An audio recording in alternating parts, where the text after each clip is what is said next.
और फनायरा भी मर चुकी थी। अब धूल बैठ सकती थी। गड़गड़ाहट। राजकुमार की मौत के समय एक अमर दुनिया से अनगिनत मोहरों के निशान अचानक बाहर निकले और देवसेना के स्वर्ग से भागने की कोशिश करने लगे, लेकिन ध्रुव ने उन्हें तुरंत पकड़ लिया। उसी क्षण विशाल ड्रैगन कणों की एक श्रृंखला प्रकट हुई, जो एक जंजीर की तरह लग रही थी। इन ड्रैगन कणों को देखो, भूत सम्राट यम ने कहा। वह हंसे। इस राजकुमार में सचमुच बहुत क्षमता थी। तुम्हारे यहां पहुंचने से उसका बुरा हुआ। ऐसे ड्रैगन कणों के साथ उसे तीसरे चरण के महान ड्रैगन को भी मार देना चाहिए था, भले ही वह खुद केवल पहले चरण में ही था। और फिर भी अंत में वह एक भूत देव महापुरुष के हाथों मारा गया। तुम दोनों में जमीन आसमान का अंतर है।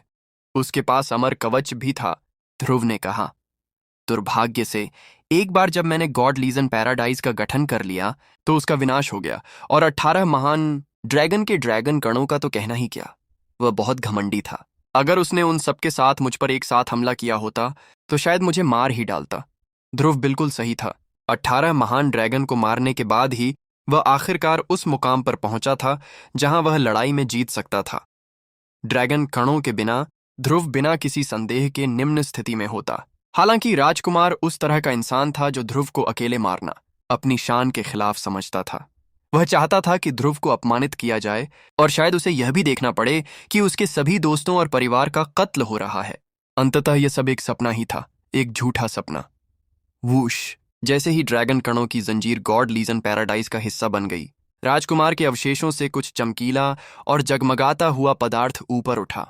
दरार! यह इतनी शक्ति और प्रकाश के साथ फटा कि यह बताना मुश्किल था कि यह अजगर, सांप, पक्षी या व्हेल जैसा है। यह प्रबल अमर ऊर्जा से गूंज उठा और क्षण भर पहले प्रकट हुई अमर मोहरों के साथ तुरंत गूंजने लगा। इन सब ने मिलकर देवसेना स्वर्ग में एक भयानक तूफान मचा दिया। वह चीज क्या है? ध्रुव ने उसे पकड़ने के लिए हाथ बढ़ाया, लेकिन इससे पहले कि वह ऐसा कर पाता, वह गॉड लीजन पैराडाइज के धूसर स्थान को भेदती हुई हवा में गायब हो गई। भूत सम्राट यम ने एक उन्मत्त चीख मारी और उसे पकड़ने के लिए शैतानी ऊर्जा की एक धारा छोड़ी। दुर्भाग्य से वह भी ऐसा नहीं कर सका। यह अमर संहारक का पदक था। धिक्कार है! राजकुमार के हाथ ऐसी चीज कैसे लगी? भूत सम्राट यम अचानक गायब हो गए और उस चीज को पाने की कोशिश में कई विमानों की यात्रा करते रहे। अंततः वह असफल रहा और वापस लौट आया। अमर कातिल का पदक? ध्रुव ने चमकती आंखों से पूछा। जाहिर है उसने अभी अभी कोई शक्तिशाली जादुई खजाना खोया था। यह स्पष्ट रूप से ऐसी चीज थी जिसे केवल गॉड लीजन सील ही नियंत्रित कर सकती थी, और दुर्भाग्य से उस सील पर उसका सीधा नियंत्रण नहीं था। फनायरा, राजकुमार, तुमने हमेशा खुद को यथार्थ की सुरक्षा में सुरक्षित समझा था, लेकिन आखिरकार वह खुद की रक्षा भी नहीं कर पाए। वह पूरी तरह से हार चुके हैं और उनकी बेटी मर चुकी है। अब तुम्हारा भी वही हश्र होगा जो उसका हुआ था। इस क्षण तक ध्रुव ने वह जीत हासिल कर ली थी जिसकी उसे लंबे समय से तलाश थी। भूत सम्राट यम ने सिर हिलाया। मुझे ऐसा नहीं लगता। अभी जब मैं इसे ढूंढने की कोशिश कर रहा था तो मुझे राजकुमार की आभा का जरा भी एहसास नहीं हुआ। कहानियों के अनुसार अमर संहारक का पदक केवल प्रबल भाग्य वाले व्यक्ति को ही चुनता है। अगर वह व्यक्ति मर जाता है तो पदक किसी और लक्ष्य की तलाश में निकल जाता है। इसके अलावा माना जाता है कि यह इसे धारण करने वाले के भाग्य का कुछ हिस्सा छीन लेता है, इसलिए असल में ये अशुभ होते हैं। शक्तिशाली लेकिन अशुभ, और नियंत्रित करना भी बहुत मुश्किल। ड्रैगन शैडो सिटी आसमान में ऊपर उठने लगी, और जैसे ही ऐसा हुआ, राजकुमार ने अपने पक्ष में जो शक्तिशाली अभिजात वर्ग इकट्ठा किया था वह घुटनों के बल बैठ गया। उन सभी ने ध्रुव द्वारा किए गए उन कार्यों के साक्षी रहे थे जो अंततः मिथक बन गए। महाद्वीप के संस्थापक महान सम्राट रिचलश ने भी कभी ऐसा आश्चर्यजनक कार्य नहीं किया था। आखिरकार ध्रुव अभी भी एक महापुरुष ही था, और उसने अभी अभी महान ड्रैगन के एक पूरे समूह का वध किया था। यथार्थ, समृद्ध, सुंदर महाद्वीप के एकीकरण करता। आप अनंत काल तक जीवित रहें और शासन करें। गड़गड़ाहट! उस मुसीबत को मार डालो जो राजकुमार है। अद्वितीय बिजली चिल्लाई, उसे इन जमीनों से हटा दो। वे ध्रुव के प्रति यथार्थ से भी ज्यादा सम्मान दिखा रहे थे। मुझे मत मारो ध्रुव, फनायरा ने अचानक कहा। उसका दिल दहशत से भर गया था। वह जानती थी कि उसकी सारी योजनाएं और षड्यंत्र अब बेकार हैं। अब तक उसे आशीर्वाद और मदद मिली थी, यहां तक कि 2 अमर लोकों से मोहर भी मिली थी, लेकिन ध्रुव के सामने वह जितनी कमजोर हो सकती थी उतनी कमजोर थी। मैं तुम्हारी औरत बनूंगी, मैं राजकुमार को छोड़ दूंगी। मैं तुम्हारी हो जाऊंगी और मैं तुमसे कभी मुंह नहीं मोड़ूंगी। नर्क कुचलने वाले गॉड मैमथ की शक्ति के साथ प्राचीन मेघा मैमथों को जगाना गौण महत्व का था। गॉड मैमथों की प्राचीन आनुवंशिक सामग्री को जगाने की क्षमता कहीं अधिक प्रासंगिक थी। ध्रुव अचानक गति में आ गया, उसके सामने प्रकट हुआ और अपना हाथ उसके सिर पर रखने के लिए बढ़ाया। फिर उसने ऊर्जा और ड्रैगन प्रकाश की एक धारा प्रवाहित की जिससे उसकी चेतना का सागर भस्म हो गया और उसकी आत्मा वाष्पित हो गई। ध्रुव, वह चीखी, मैं इसे याद रखूंगी, हमेशा के लिए, जन्मों जन्मों तक। मैं इसे कभी जाने नहीं दूंगी। एक क्षण बाद वह राख के अलावा कुछ नहीं रह गई फनाइरा अंततः ध्रुव के हाथों मारी गई। उसके मारे जाने पर ड्रैगन ऊर्जा और समुद्री ऊर्जा की अनगिनत धाराएं देवसेना के स्वर्ग में समा गईं, जहां वे उसके धूसर क्षेत्र का हिस्सा बन गईं। दो मोहरों के निशान दिखाई दिए, एक अजगर जैसा और दूसरा समुद्र जैसा। वे मुट्ठी भर के ही थे, लेकिन ध्रुव जानता था कि उनका इस्तेमाल उच्चतर लोकों से संवाद करने के लिए किया जा सकता है। दरअसल वह पहले से ही उन मोहरों के निशानों के जरिए उन लोगों की शक्ति को भांप सकता था। शायद भविष्य में वह उन स्थानों पर जाने के लिए अंतरिक्ष समय से गुजरेगा। जिस क्षण उसने फनाइरा को मारा, ऐसा लगा जैसे उसकी आत्मा से अचानक एक बहुत बड़ा बोझ हट गया हो और वह मुक्त और तनाव मुक्त हो गया हो। आखिरकार मैंने कर दिखाया, आखिरकार मैंने उसे मार डाला। उसे बहुत पहले की बात याद आई, जब फनाइरा ने उसे वह लेटेंट ड्रैगन पिल चुराने के लिए राजी किया था और फिर बेरहमी से उसे छोड़ दिया था। तभी उस पर बिजली गिरी थी और उसे गॉड लीजन सील दी गई थी। उसके बाद कई घटनाएं घटीं जो सब इस मोड़ तक ले गईं। फनाइरा को मरते देख राजकुमार कांप उठे और खड़े हो गए। ध्रुव को घूरते हुए उन्होंने कहा, मुझे यकीन नहीं हो रहा कि तुमने उसे मार डाला। हाँ, मैंने उसे मार डाला और अब तुम अगले हो। ध्रुव अपने क्षेत्र में सर्वोच्च था। इसके अलावा भूत सम्राट यम ने पूरे क्षेत्र की रक्षा के लिए एक मंत्र समूह स्थापित किया था। जब तक कोई वास्तविक अर्ध अमर न आ जाए, कोई भी हस्तक्षेप नहीं कर सकता था, और यदि ऐसा कोई व्यक्ति तस्वीर में कदम रखता है तो गॉड लीजन सील निश्चित रूप से प्रतिक्रिया देगा। राजकुमार ने गुर्राते हुए कहा, मैं स्वर्ग से उतरा हुआ देवता हूं जो इस नश्वर संसार में आया है। मुझे हराया नहीं जा सकता और मैं कभी नहीं मरूंगा। मैं भाग जाऊंगा और जब वापस आऊंगा तो तुम्हें मार डालूंगा। अचानक वह भागने की कोशिश में तेजी से आगे बढ़ा। अमर कवच फिर से उसे ढकने के लिए फैल गया, अमर कणों से चमक रहा था। घुटनों के बल, ध्रुव ने कहा। अपना हाथ लहराते हुए उसने देवसेना के स्वर्ग को अचानक तेजी से सिकोड़ दिया। उसी समय विशाल प्राण ऊर्जा राजकुमार पर केंद्रित हो गई, जिससे वह ध्रुव के सामने जमीन पर गिर पड़ा। ये क्या है? ध्रुव ने आत्मा के पत्थरों के ढेर में हाथ डाला और एक ताबीज निकाला जो बिल्कुल किसी पहचान चिन्ह जैसा लग रहा था। उस पर हरे भरे खेतों की एक छवि सजी हुई थी जो सुनहरे रंग के थे और बस कटाई के लिए तैयार थे। उस पदक के भीतर अनगिनत उत्कृष्ट ऊर्जा कलाएं थीं, जिनमें ड्रैगन श्रेणी के संस्करण भी शामिल थे, जो कोई और नहीं बल्कि महान सम्राट रिचलश द्वारा छोड़ी गई विरासत थीं। महान सम्राट रिचलश का पहचान पदक। ध्रुव ने उसमें कुछ सच्ची ऊर्जा डाली और उसे लगा कि वह हिलने लगा है। बिना किसी हिचकिचाहट के उसने उसे महान सम्राट के शिवालय में फेंक दिया। गड़गड़ाहट! तुरंत ही शिवालय कांपने लगा और उसमें किसी महान सम्राट जैसी आभा भर गई। जल्द ही उसकी ऊर्जा अमर ऊर्जा जैसी लगने लगी और साथ ही उसमें धुंधले अमर कण भी दिखाई देने लगे। ग्रैंड सम्राट का पैगोडा एक बार फिर अन्य महाद्वीपों पर हावी होने की स्थिति में था। एक अर्ध अमर वस्तु।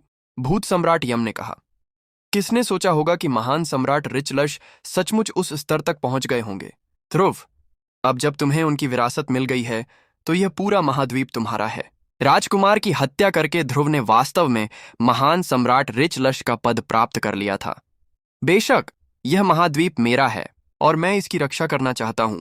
इसके अलावा मैं चारों संस्थाओं का एकीकरण करूंगा और उन्हें ड्रैगन सम्राट समाज का हिस्सा बनाऊंगा। ड्रैगन पूर्वज वंश को तितर बितर कर दिया जाएगा और सभी नरकवासियों को मार डाला जाएगा। इसके बाद कोई कुलीन कुल या स्वतंत्र संप्रदाय नहीं रहेगा। ऐसा कहकर उसने अपना हाथ हिलाया, जिससे ढेर सारे खजाने उड़कर बाहर आ गए। उसने जिन महान ड्रैगन को मारा था उनसे उसे ढेर सारी चीजें मिली थीं, हथियारों से लेकर स्पिरिट स्टोन तक। इनमें से ज्यादातर चीजें उसके काम की नहीं होंगी, लेकिन सौर्य कबीला और ड्रैगन सम्राट समाज के लिए जरूर मददगार होंगी।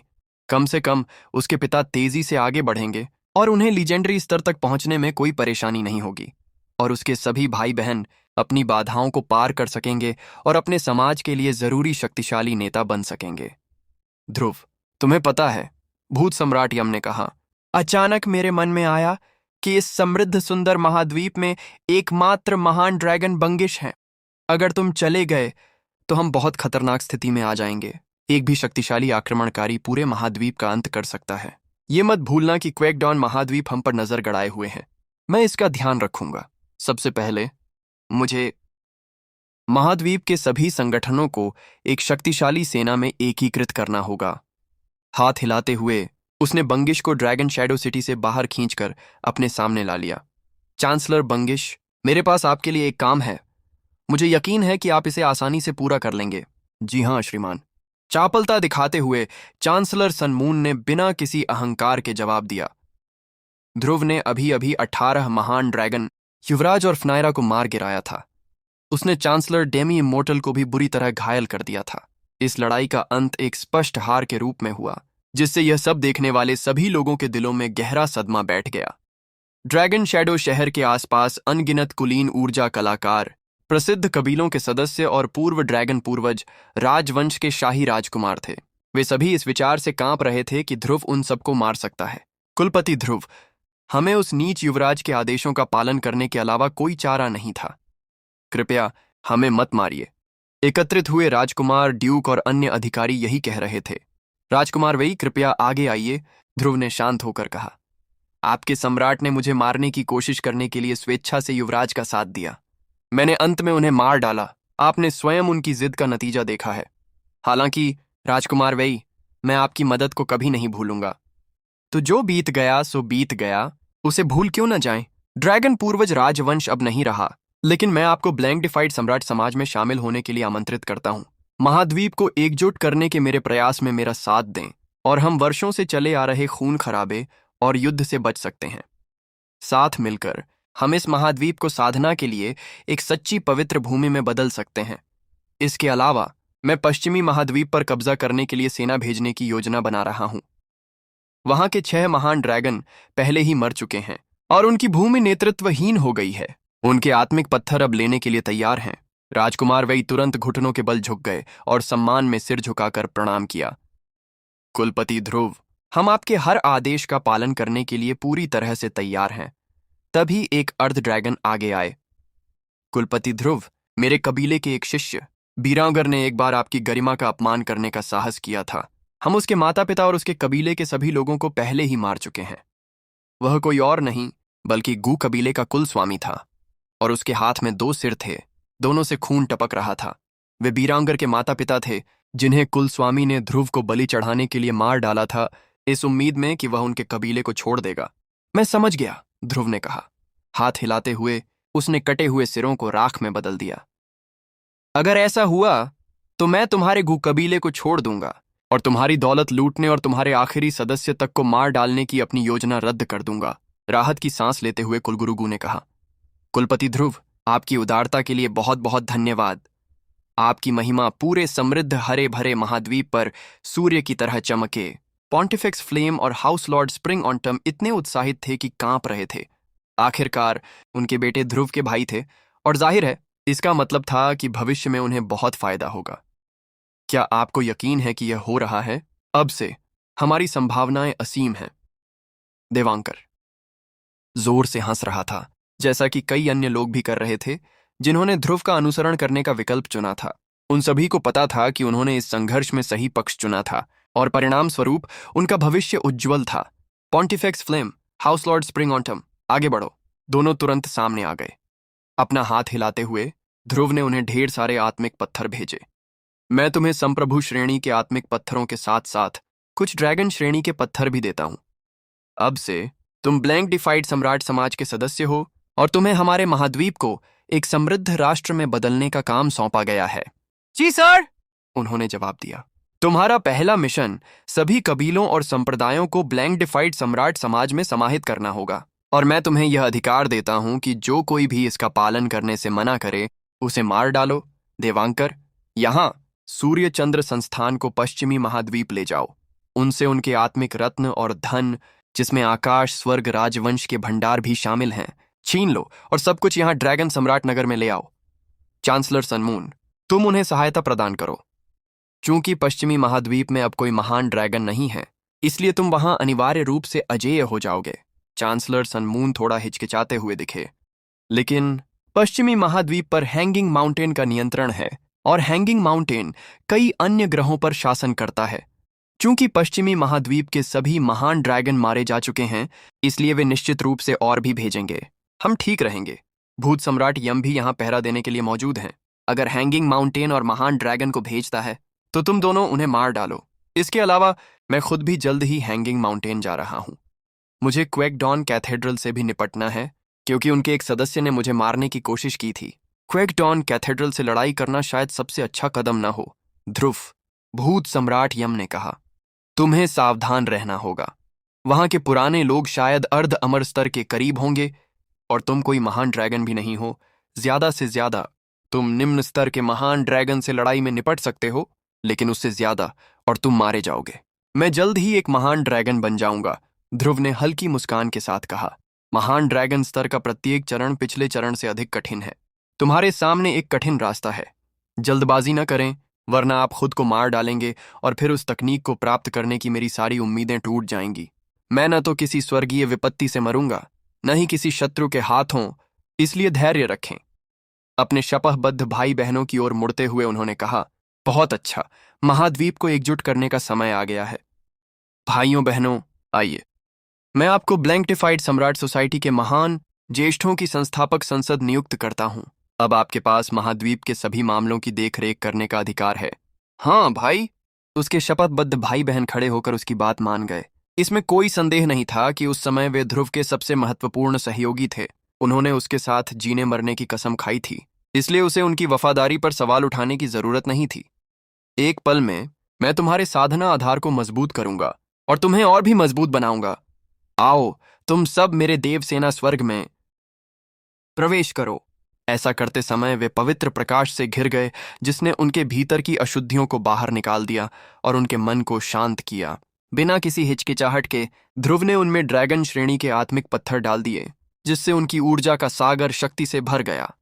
ध्रुव उन्हें बिल्कुल नई नींव दे रहा था, यह सुनिश्चित करते हुए कि वे जीवन हरण स्तर से आगे बढ़कर महापुरुष बन सकें। बेशक वास्तविक सफलता उनकी अपनी क्षमता और ज्ञानोदय से ही आनी थी। ध्रुव ऐसा जबरदस्ती नहीं कर सकता था। हालांकि अब उनके सफल होने की संभावना कहीं ज्यादा बढ़ गई थी। इसमें कोई शक नहीं था कि वे अंततः प्राचीन ऊर्जा योद्धाओं के उस स्तर तक पहुंच जाएंगे। जैसा कि सर्वविदित है, प्राचीन काल में महापुरुषों को ऊर्जा योद्धा कहा जाता था, महान ड्रैगन को संत कहा जाता था, अर्ध अमर को अर्ध अमर कहा जाता था और विध्वंसक को अमर कहा जाता था। विध्वंसक से आगे के स्तरों के संदर्भ में उन्हें आमतौर पर समझा नहीं गया या उनके बारे में बात नहीं की गई। आधा महीना बीत गया। ध्रुव के कारनामों की चर्चा पूरे समृद्ध महाद्वीप में फैल चुकी थी और अनगिनत विशेषज्ञ विभिन्न संप्रदायों और कबीलों, यहां तक कि अन्य संस्थानों की शक्ति को मजबूत करने के लिए उस क्षेत्र में भ्रमण कर रहे थे। बेशक सी गॉड इंस्टीट्यूट और ट्रू ड्रैगन इंस्टीट्यूट में कुछ लोग थे जिन्होंने इसका विरोध किया, लेकिन उन्हें मार डाला गया।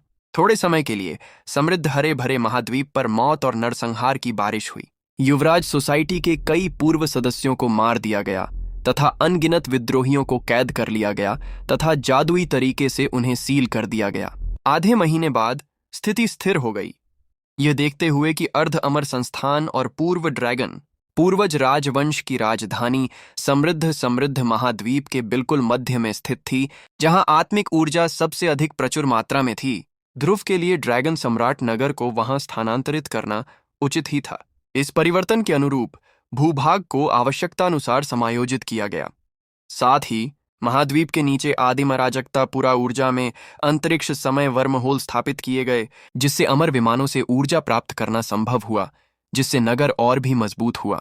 परिणाम स्वरूप ड्रैगन सम्राट शहर का विकास और विस्तार होता रहा। इसका शासन वरिष्ठों की एक संसद द्वारा संचालित होता था, जिसमें उनके शपथ प्राप्त भाई बहन और उनके पिता शामिल होते थे, जो संसाधनों, जनसंख्या, शासन आदि के बारे में निर्णय लेते थे। ध्रुव को ऐसे मामलों को व्यक्तिगत रूप से संभालने की आवश्यकता नहीं थी। एक और आधा महीना बीत गया और चांसलर सनमून दिवांकर के साथ वापस लौटे। उनके साथ पश्चिमी महाद्वीप से प्रचुर मात्रा में आत्मिक पत्थर और धन, साथ ही जादुई खजाने और दास भी थे। समृद्ध सुगंधित महाद्वीप में चल रहे सभी कार्यों को देखते हुए दास श्रम एक बहुत ही उपयोगी संसाधन था। ऊर्जा कला साधकों के लिए आत्मिक पत्थर भोजन के समान थे और जितने अधिक होते उतना ही अधिक कार्य कर सकते थे। आत्मिक पत्थरों की आमद का मतलब था कि समृद्ध महाद्वीप के निवासियों को ऊर्जा अभिसरण गोलियों पर इतना निर्भर नहीं रहना पड़ेगा। यह इतना महत्वपूर्ण सुधार था कि इसे शब्दों में बयां करना मुश्किल था। पश्चिमी महाद्वीप के स्थानीय लोगों के साथ बहुत लड़ाई हुई थी। द ब्लाइट लीजन चर्च ने सबसे बड़ा प्रतिरोध किया और वहां एक बहुत बड़ी लड़ाई लड़ी गई जो चर्च के खात्मे के साथ समाप्त हुई। पश्चिमी महाद्वीप अब बहुत खराब स्थिति में था। ऐसा लग रहा था मानो भूखे टिड्डियों के झुंड ने वहां हमला किया हो। अजीब बात यह थी कि हैंगिंग माउंटेन से कोई भी नहीं आया। इस बीच ब्लैंक डिफाइड सम्राट सोसाइटी ने समृद्ध महाद्वीप में मामलों को संभाला। उन्होंने हर तरह के राक्षस शैतानों का अंत कर दिया। 72 गुफाओं के शैतान राजाओं और 36 गुफाओं के राक्षस राजाओं का सफाया कर दिया। पुरानी बुराइयों को जड़ से खत्म किया जा रहा था, जिससे आम लोग समृद्धि और शांति का जीवन जी सकें। सड़कें और नहरें बनाई गईं जो ड्रैगन सम्राट शहर से सभी दिशाओं में फैली हुई थीं, जिससे महाद्वीप के भीतर यात्रा करना बहुत आसान हो गया। ध्रुव ने समृद्ध महाद्वीप को 9 प्रांतों में विभाजित करने का निर्णय लिया, जिनमें से प्रत्येक पर एक विशेषज्ञ ऊर्जा कलाकार का शासन था। 1 महीना बीत गया और महाद्वीप बहुत ही स्थिर स्थिति में था और महिमा की नई ऊंचाइयों पर पहुंच गया था। 4 संस्थानों और शाही राजवंश के बीच शक्ति संतुलन अब अतीत की बात हो गई थी। चांसलर सन मून वर्तमान में संसद के सबसे मजबूत सदस्य थे। हर दिन नए आत्मिक पत्थर खदानों को खोलने के लिए कारवां पश्चिमी महाद्वीप की ओर जाते थे। आत्मिक पत्थरों की खेप के बाद खेप समृद्ध महाद्वीप में और विशेष रूप से ड्रैगन सम्राट शहर में आती थी। इस समय तक सौर्य कबीला पूरे महाद्वीप में सबसे अमीर और सबसे शक्तिशाली शक्ति थी। यदि कोई बहुत ऊंची जगह पर खड़ा होकर समृद्ध महाद्वीप को देखता तो वह एक बहुत ही फलता फूलता हुआ स्थान देखता। इसके अलावा भूमि की गहराई में शक्ति हलचल कर रही थी, कुछ ऐसा जो विस्तार करने की कोशिश कर रहा था ताकि महाद्वीप को घुमावदार स्वर्ग और सपाट पृथ्वी वाले स्थान से क्वेकडॉन महाद्वीप जैसे ग्रह में बदल दिया जा सके। भूत सम्राट यम ने सहमति जताते हुए अपनी जीभ चटकाई। मैं प्रभावित हूं ध्रुव, तुमने न सिर्फ पश्चिमी महाद्वीप को पूरी तरह लूटा बल्कि नए खनन कार्य भी शुरू किए और तुम अनगिनत अमर लोगों से जुड़े, जिससे वहां से ऊर्जा प्राप्त करके इस समृद्ध और हरे भरे महाद्वीप को भर दिया।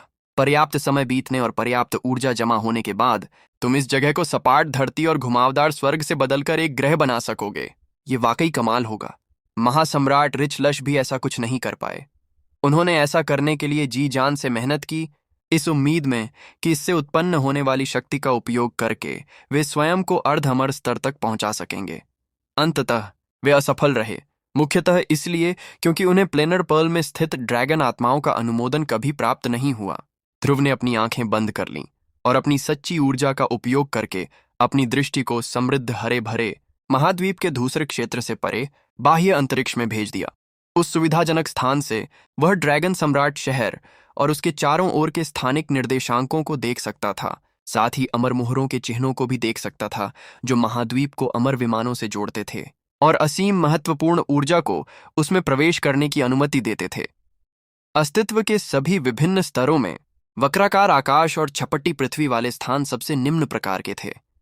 इसके बाद सबसे ऊंचा स्तर ग्रह था और उससे भी ऊपर ग्रह मंडल थे। प्राचीन काल में योर वाइल्ड्स महाद्वीप को एक ग्रहीय प्रणाली माना जाता था, जिसका अर्थ था कि इसमें सैकड़ों अरबों ग्रह थे। साथ ही असंख्य महाद्वीपीय प्लेटें भी थीं, जो सभी एक दूसरे से जुड़कर अस्तित्व का एक विशाल तल बनाती थीं। जहां तक योर वाइल्ड्स महाद्वीप ग्रह प्रणाली से उच्चतर प्रकृति के विमानों का प्रश्न है, वे पौराणिक अमर विमान थे। अक्सर उन्हें फलां स्वर्ग कहा जाता था। उदाहरण के लिए अहस्तक्षेप स्वर्ग, टाइटन सम्राट स्वर्ग, समुद्र राजा स्वर्ग, ड्रैगन विश्व स्वर्ग इत्यादि। वे विशाल विमान थे जिनमें लाखों करोड़ों ग्रह मंडल थे, जिनमें अजीबोगरीब प्रकार के अंतरिक्ष समय थे। वे लगभग ब्रह्मांड जैसे थे, गहन और परम रहस्य से भरे स्थान। अमर लोकों से परे भी उच्च लोक थे, हालांकि कोई नहीं जानता था कि वे कैसे थे। किसी विमान को उच्चतर अवस्था में पहुंचाना लगभग असंभव था, इसलिए ऐसा कार्य करना अविश्वसनीय रूप से आश्चर्यजनक माना जाता था। नश्वर दृष्टि से यह एक किसान द्वारा शाही राजवंश की स्थापना करने जैसा था, लेकिन अब समृद्ध सुंदर महाद्वीप एक ग्रह बनने की दिशा में बढ़ रहा था, और यह सब ध्रुव की उपलब्धियों का ही कमाल था। उसने पहले तो पूरे विमान को बचाया था, और फिर आदिम अराजकता की प्राण ऊर्जा में प्रवेश करके अमर विमानों के लिए रास्ते खोल दिए थे। तो भूत सम्राट यम, क्या किसी महाद्वीप को ग्रह में बदलने से कोई लाभ है? ध्रुव ने पूछा। लाभ? बिल्कुल है। अविश्वसनीय लाभ। सबसे पहले, यह प्रक्रिया बहुत अधिक शक्ति जारी करेगी। सार्वभौमिक महत्वपूर्ण शक्ति की अनगिनत धाराएं, जिन्हें परिवर्तन की देखरेख करने वाले व्यक्ति को लाभ पहुंचाने के लिए जोड़ा जा सकता है। वह व्यक्ति इस शक्ति का उपयोग करके वस्तुतः कोई भी सफलता प्राप्त कर सकता है, और स्वर्गीय विपत्ति के जोखिम के बिना। उस क्षण में वह व्यक्ति भूमि का अधिपति होगा, और इसलिए स्वर्ग और पृथ्वी वास्तव में उसकी मदद करेंगे। इसी तरह महासम्राट रिचलश ने मूल रूप से अर्धअमर बनने की उम्मीद की थी, लेकिन समृद्ध सुंदर महाद्वीप को एक ग्रह में बदलना उतना आसान नहीं था जितनी उन्होंने उम्मीद की थी, है ना? बिल्कुल सही। सामान्य तरीके से चीजों को करने के लिए किसी को कुछ दसियों हजार वर्षों तक शक्ति का निर्माण करना होगा। बेशक जब आपके पास वे सभी चमत्कार नहीं होते हैं जो आप आमतौर पर करते हैं, तो ऐसा ही होता है।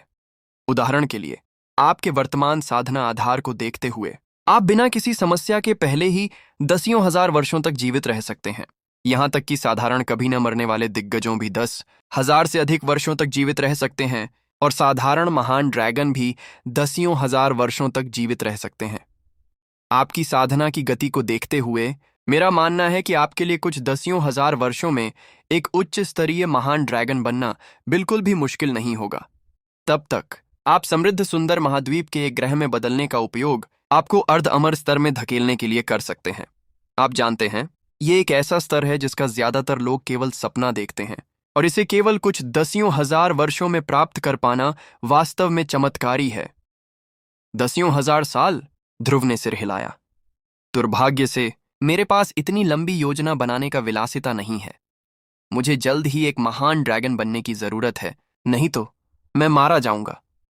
ठीक है, तुमने उस नवजात दिव्य तारा शरीर का सार ग्रहण कर लिया है, इसलिए तुम्हें शीघ्र ही सूक्ष्म तारा रूपांतरण तक पहुंचने में सक्षम होना चाहिए। तुमने अपने साधना काल में बहुत अधिक ऊर्जा संचित नहीं की, लेकिन मैं कह सकता हूं कि तुम्हारी वास्तविक ऊर्जा की गुणवत्ता एक भयानक स्तर तक पहुंच गई है। तुम अभी भी मेरे बराबर नहीं हो, लेकिन कुछ समय बाद तुम्हें मुझे परेशान करने के लिए देवसेना मुहर की भी आवश्यकता नहीं होगी। भूत सम्राट यम वर्तमान में एक हृष्ट-पुष्ट, अधेड़ उम्र के व्यक्ति जैसे दिख रहे थे, और नर्क के किसी राक्षसी राजा जैसे सुंदर थे। उनके पास एक अधोलोकीय ड्रैगन क्षेत्र था, एक निजी राज्य जिसे उनके द्वारा अर्जित राक्षसी देवता भाले के आधे भाग से बहुत लाभ हुआ था। बेशक इतने सारे महान संतों को हराने के कारण ध्रुव उससे भी अधिक आगे बढ़ चुका था। उसके पास ढेर सारे ड्रैगन कण थे, और कुछ अमर कण भी। ये सभी उसके गॉड लीजन पैराडाइज में थे। दुर्भाग्य से वह केवल ड्रैगन कणों के साथ ही काम कर सकता था, अमर कणों के साथ नहीं। अमर कण उस अमर कवच में गहरे दबे हुए थे जो उसने युवराज से लिया था, और उन तक पहुंचना आसान नहीं था। ऐसा करने से पहले ध्रुव को एक महान ड्रैगन बनना होगा। शुक्र है कि उसने जो ड्रैगन कण अर्जित किए थे, उनका उपयोग उसके स्वर्ग के हॉल की मुट्ठी को शक्ति प्रदान करने के लिए किया जा सकता था, जो महान ड्रैगन शत्रुओं का वध करने के लिए पर्याप्त था। इस समय ध्रुव पहले, दूसरे और तीसरे चरण के महान ड्रैगन को आसानी से संभाल सकता था।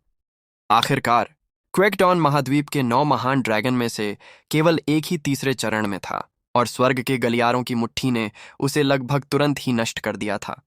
दुर्भाग्य से, हालांकि वह भूत देवता परिवर्तन तक पहुंच गया था, उसका नर्क द्वार केवल अर्ध ड्रैगन स्तर के नर्क जनित राक्षसों को ही बुला सकता था। महान ड्रैगन का तो सवाल ही नहीं उठता था। ऐसा लग रहा था कि ऐसा संभव होने से पहले उसे महान ड्रैगन स्तर तक पहुंचना होगा। उसके सामने एक और समस्या यह थी कि स्वर्ग के गलियारों की मुट्ठी को बाहर निकालने के लिए ड्रैगन कणों का इस्तेमाल करना एक घटिया विकल्प था। यह मुट्ठी तकनीक के पूर्ण संस्करण की तुलना में केवल 1% ही शक्तिशाली थी। इन सब बातों को देखते हुए यह कल्पना ही की जा सकती है कि एक महान ड्रैगन के रूप में वह कितना भयानक रूप से शक्तिशाली होगा। न केवल वह स्वयं कहीं अधिक शक्तिशाली होगा, बल्कि वह महान ड्रैगन राक्षसों की एक ऐसी सेना भी बुला सकेगा जो प्राचीन योर वाइल्ड्स महाद्वीप को भी हिला सकती थी। ध्रुव अचानक खड़ा हो गया।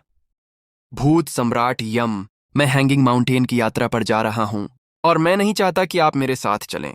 आप किसी भी संभावित आक्रमणकारी से बचाव के लिए इस समृद्ध हरे भरे महाद्वीप में ही रहें, ठीक है? क्या आप मुझे यहां तैनात करना चाहते हैं? हम ठीक है, मैं ब्लैंक डिफाइड सम्राट सोसाइटी पर नजर रखूंगा, लेकिन क्या आप मेरे लिए यह सब कुछ सार्थक बनाएंगे? सार्थक? बिल्कुल। युवराज और फनायरा के मरने के बाद मेरा केवल एक ही बड़ा लक्ष्य है, और वह है अपने अतीत के बारे में सच्चाई का पता लगाना। मैं पहले से ही जानता हूं कि मेरी माँ ग्रीनसुरा है, जो हैंगिंग माउंटेन की एक पवित्र बेटी है, इसलिए एक बार जब मुझे अपनी उत्पत्ति के बाकी रहस्य पता चल जाएंगे तो मैं पूरी तरह से अपनी साधना पर ध्यान केंद्रित कर सकता हूं और उच्चतम ऊंचाइयों तक पहुंचने का प्रयास कर सकता हूं। अपने अतीत की सच्चाई जानने के बाद मैं तुम्हें इन्फर्नल डीटी स्पीयर का बाकी हिस्सा दे दूंगा। इस बीच मैं तुम्हें अन्य नरकीय ज्ञान दूंगा। क्या कहते हो? तुम यहां का प्रभार संभालने और क्वेक डॉन कैथेड्रल द्वारा किसी भी हमले का विरोध करने के लिए काफी मजबूत हो। आखिरकार ये मत भूलो कि युवराज की मां क्वेक डॉन कैथेड्रल की पवित्र बेटी है। ये देखते हुए कि मैंने उनके कितने लोगों को मार डाला है, वे जल्द या बाद में समस्याएं पैदा करने जरूर आएंगे। ठीक है, भूत सम्राट यम ने खुशी से मुस्कुराते हुए कहा। तो तुम हैंगिंग माउंटेन की एक पवित्र बेटी के बेटे हो और युवराज की मां क्वेक डॉन कैथेड्रल की पवित्र बेटी है। कुछ मायनों में तुम दोनों एक जैसे हो, हालांकि क्वेक डॉन कैथेड्रल हैंगिंग माउंटेन की तुलना में कहीं भी नहीं है। हैंगिंग माउंटेन अनिवार्य रूप से एक ग्रहीय प्रणाली है और क्वेक डॉन महाद्वीप से कहीं ज्यादा बड़ा है। वहां ऐसे लोग भी हैं जो अमर विमानों से दानव लोगों का प्रतिनिधित्व करते हैं। हैंगिंग माउंटेन की पवित्र बेटियों के साथ छेड़छाड़ नहीं की जानी चाहिए, जिसका मतलब है कि तुम वास्तव में काफी महत्वपूर्ण हो। कहो, तुम्हारे पिता कौन हैं और उन्होंने तुम्हें समृद्ध सुंदर महाद्वीप जैसे छोटे विमान पर क्यों भेजा? इसका कोई मतलब नहीं बनता। मेरे केवल एक ही पिता हैं और उनका नाम हिमेश है। मैं सौर्य कबीला से हूं और मेरा खून संप्रभु भगवान का है, जो देवताओं की सेना से ऊपर मौजूद हैं। फिर भी मैं अपने अतीत की कहानी जानना चाहता हूं। इस बिंदु पर उसने एक विचार का अभ्यास किया और आदिम नरक के देवताओं का अनगिनत ज्ञान भूत सम्राट यम के दिमाग में प्रवेश कर गया। ध्रुव अब भूत सम्राट यम से नहीं डरता था। वास्तव में वह महसूस कर सकता था कि 18 महान ड्रैगन और युवराज को मारने के बाद वह आदमी वास्तव में उसे एक बराबर मानता था। हालांकि उसे नरक राजा सूत्र, साथ ही इन्फर्नल डीटी स्पीयर का आधा हिस्सा प्रदान करने के कार्य ने ध्रुव को इस अलग भावना के साथ छोड़ दिया कि अंततः ऐसी चीजें उसे भूत सम्राट यम पर पूर्ण नियंत्रण देंगी। ये कुछ ऐसा था जिसकी ध्रुव ने कभी कल्पना भी नहीं की थी कि ऐसा हो सकता है। सच्चाई ये थी कि भूत सम्राट यम के लिए इन्फर्नल डीटी स्पीयर की साधना करना वास्तव में देवताओं की सेना के खिलाफ एक ईशनिंदा का कार्य था और उसके अंतिम विनाश का कारण बनेगा। ध्रुव इसकी साधना कर सकता था क्योंकि उसके पास गॉड लीजन सील थी और वह देवताओं का प्रवक्ता था। अंत में भूत सम्राट यम के लिए ध्रुव से तकनीकें प्राप्त करने की कोशिश करना अनिवार्य रूप से उसके लिए आत्मघाती था। बेशक ध्रुव उसे यह बताने वाला नहीं था। वह आदमी जाहिर तौर पर अभी भी उसके लिए बाहर था और इसलिए वह चीजों को यथासंभव लंबे समय तक खींचेगा, और अभी उसे समृद्ध हरे भरे महाद्वीप पर नजर रखने के लिए उसकी जरूरत थी। उस सुरक्षा जाल के बिना वह अपनी मां को खोजने के लिए हैंगिंग माउंटेन नहीं जा पाएगा। जितनी जल्दी हो सके वापस आ जाओ छोटू, हिमेश ने कहा। उनका साधना आधार पहले ही 9वें जीवन हरण में था, जो उन्हें एक दिग्गज बनने की कगार पर रखता था। चिंता मत करो पिताजी, मैं आऊंगा। इसी के साथ ध्रुव ने अपने एंजल विंग्स को खोल दिया और शून्य में उड़ गया। ध्रुव ने समृद्ध हरे भरे महाद्वीप के ग्रेस्पेस को छोड़ दिया और बाहरी अंतरिक्ष में प्रवेश किया। वह एक भूत देव महापुरुष था और साधारण महापुरुष विशेषज्ञ भी अंतरिक्ष समय के वर्महोल के जरिए शून्य को पार कर सकते थे, इसीलिए ध्रुव की ऐसी क्षमता का जिक्र करने की जरूरत ही नहीं थी। आखिरकार उसने अपने देवदूत पंखों का इस्तेमाल महान ड्रैगन शुद्ध शून्यता से बचने के लिए तब किया था जब वह केवल दूसरे परिवर्तन में था, और अब वह पहले से हजारों गुना ज्यादा ताकतवर था, शायद दसियों हजार गुना भी। भयानक मानसून की मदद के बिना भी वह सैद्धांतिक रूप से क्वेकडॉन महाद्वीप तक खुद ही यात्रा कर सकता था। दुर्भाग्य से हैंगिंग माउंटेन उस महाद्वीप से बहुत दूर था। अगर वह अपनी शक्ति से वहां पहुंचने की कोशिश करता तो शायद उसे 10 लाख साल लग जाते। हालांकि वह निश्चित रूप से समय को कम करने के लिए विभिन्न अंतरिक्ष समय वर्महोलों से होकर गुजर सकता था। अंतरिक्ष में जाने के बाद उसे तारों और ग्रहों की एक अंतहीन चांदी जैसी नदी दिखाई दी। शून्य में तारों और ग्रहों को देखना असंभव था। केवल अंधकार और तूफान ही दिखाई दे रहे थे। लेकिन अंतरिक्ष में हर जगह तारों की चकाचौंध भरी रोशनी थी, जो उसे देखने वाले को गर्माहट का एहसास करा रही थी। ध्रुव ने सबसे पहले उन नज़ारों को निहारा।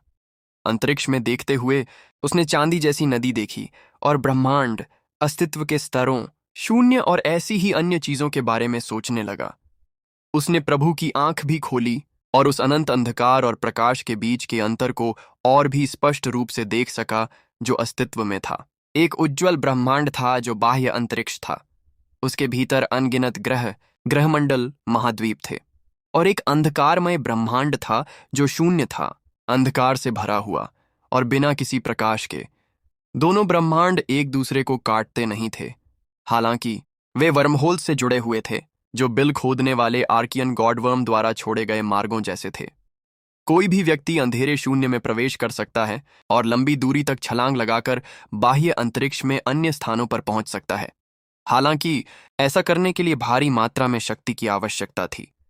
अपने प्रभु की दृष्टि से ध्रुव अपने आसपास के ब्रह्मांड की आधारभूत संरचना को देख सकता था। दरअसल अब यह निर्धारित करना संभव था कि ऊपर स्थित अमरलोक वास्तव में अपने ही एक अन्य ब्रह्मांड में मौजूद हैं, जो एक विशाल धूसर स्थान से अलग हैं।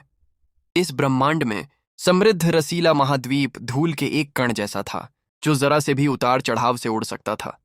जहां तक ध्रुव की बात है, वह बहुत कमजोर था। बेशक देवताओं की विशाल सेना उसकी नजरों से कोसों दूर थी।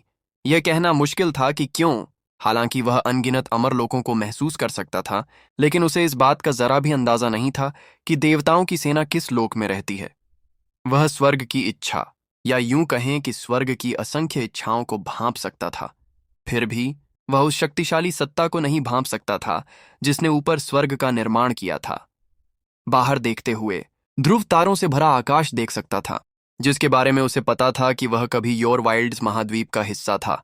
वह महाद्वीप बिखर गया था और अनगिनत ग्रहों और महाद्वीपों में बदल गया था। जहां तक बाकी बड़े महाद्वीपों, वेस्ट वाइल्ड्स महाद्वीप, ब्रूट वाइल्ड्स महाद्वीप और प्रोटो वाइल्ड्स महाद्वीप का सवाल है, वे तारों के सागर में कहीं और दूर थे। बेशक वे सभी अपने से ऊपर के अमर विमानों में से एक टाइटन सम्राट स्वर्ग के अधिकार क्षेत्र में आते थे। आंखें बंद करके वह तारों के असीम सागर में स्वर्ग की इच्छा को महसूस कर सकता था। वह इच्छा ऊपर के अमर लोक की सजीव नियति थी, या शायद वहां से किसी सर्वशक्तिमान सत्ता की अभिव्यक्ति। यह मूलतः जादुई नियम का प्रकटीकरण था। उस जादुई कानून द्वारा शासित ग्रह प्रणालियों के भीतर किसी को भी इसके अनुसार कार्य करना होगा। अपना सिर पीछे फेंकते हुए वह चिल्लाया, तारों की शक्ति मेरे भीतर एकत्रित हो जाए। तुरंत ही तारों की रोशनी की अनगिनत धाराएं उसकी ओर बहने लगीं। वह एस्ट्रल स्टार ट्रांसफॉर्मेशन में अपनी सफलता प्राप्त कर रहा था। सामान्यतः इस सफलता के लिए काफी तैयारी की जरूरत होती। हालांकि यंग लेडी स्टारलाइट को मारने से उसे नवजात दिव्य स्टारलाइट बॉडी की शक्तियां मिल गई थीं, जिससे खगोलीय पिंडों तक पहुंचना बहुत आसान हो गया था। इसलिए अपने क्षेत्र की गहराई में नक्षत्रों का निर्माण शुरू करना उसके लिए बिल्कुल भी मुश्किल नहीं था। उसका देव सेना स्वर्ग पूरा हो चुका था, लेकिन अभी तक संपूर्ण नहीं। भूत देव परिवर्तन तक पहुंचने के बाद उसने उसमें स्वर्ग भयावह शक्तियां जोड़ दी थीं, और अब जब वह सूक्ष्म तारा परिवर्तन में कदम रख रहा था तो वह एक तारामंडल नेटवर्क जोड़ रहा था। इसके साथ वह अपने दुश्मनों पर हमला करने और उन्हें मारने के लिए खगोलीय पिंडों की शक्ति का उपयोग कर सकता था। तारों की रोशनी उसके चारों ओर समुद्र की तरह घूम रही थी। ऐसा लग रहा था मानो वह अकेला ही अपने लाखों रूप बन गया हो और सभी तारों की रोशनी लाने के लिए हाथ बढ़ा रहे हों।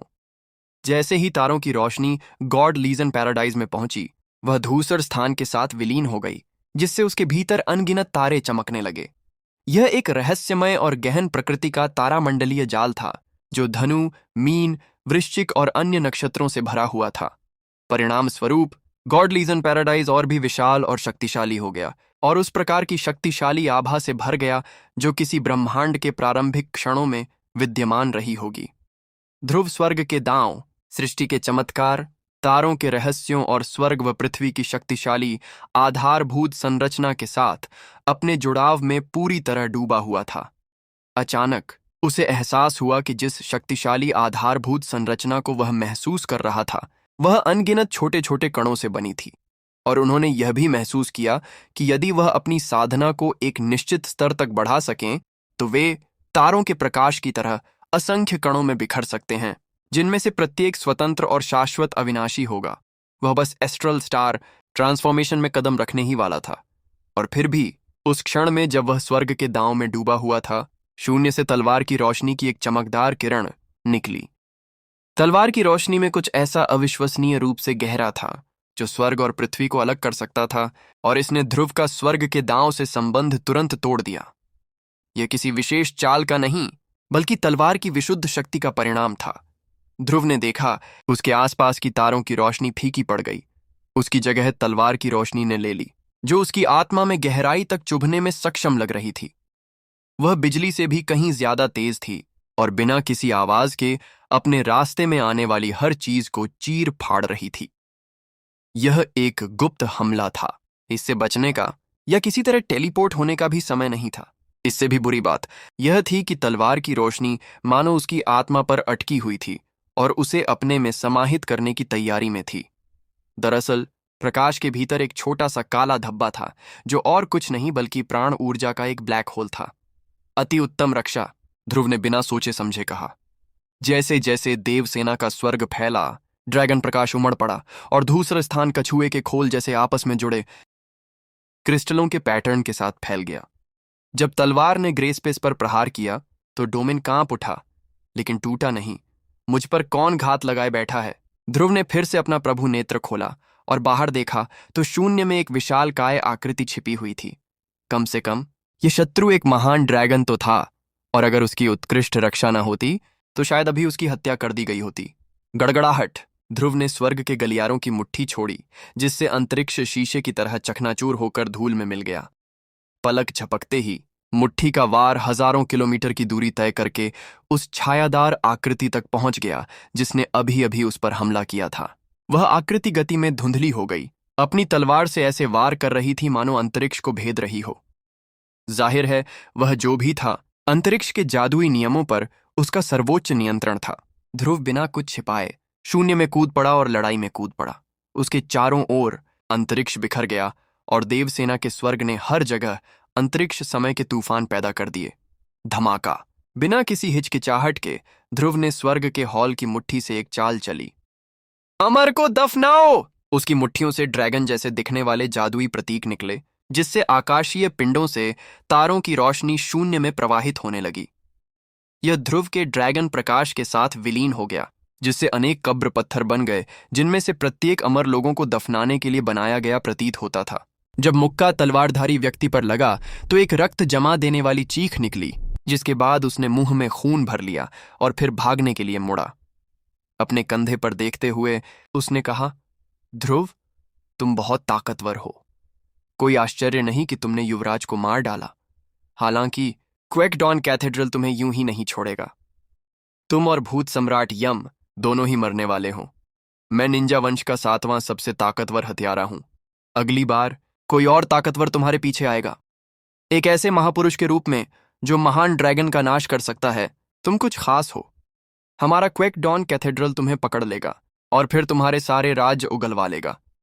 तुम पहले से ही हमारी हत्या सूची में सबसे ऊपर हो। फिर ध्वनि बूम जैसी कुछ ध्वनियां गूंजने लगीं और वह आकृति गायब हो गई।